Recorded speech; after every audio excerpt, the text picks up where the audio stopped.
Today we're going to work together to practice a game that you'll find in your students' learning tubs called monster counting. The materials you'll need are the monster sheet, the googly eyes, and dice. We'll talk at the end of the video about some modifications you could use if you're missing the materials.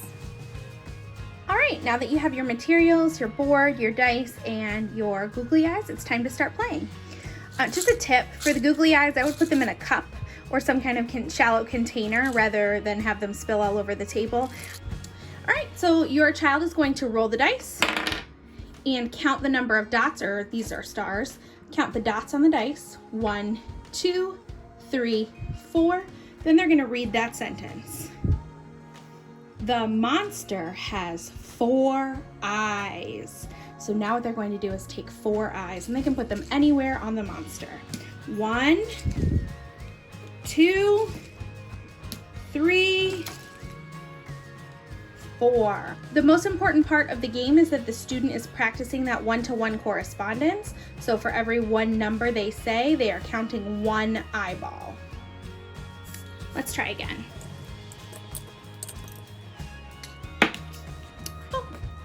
1.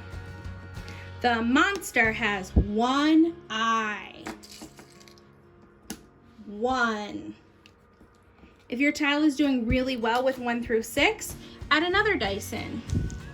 Roll, count them together. 1, 2, 3, 4, 5, 6, 7. The monster has 7 eyes.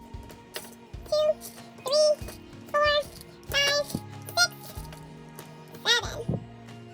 Once you've played a few times, you can put the game away and play again tomorrow. Now, I did say we'd talk about some modifications if you don't have some of the materials that we've talked about today. You can always, instead of using a dice, you could use a domino and count the dots on a domino. Or there are tons of free number generating apps that you can download onto your phone or the device that your student was given from school. If you don't have the eyeballs, feel free to use the dry erase marker and a paper towel. Hope you guys have fun counting.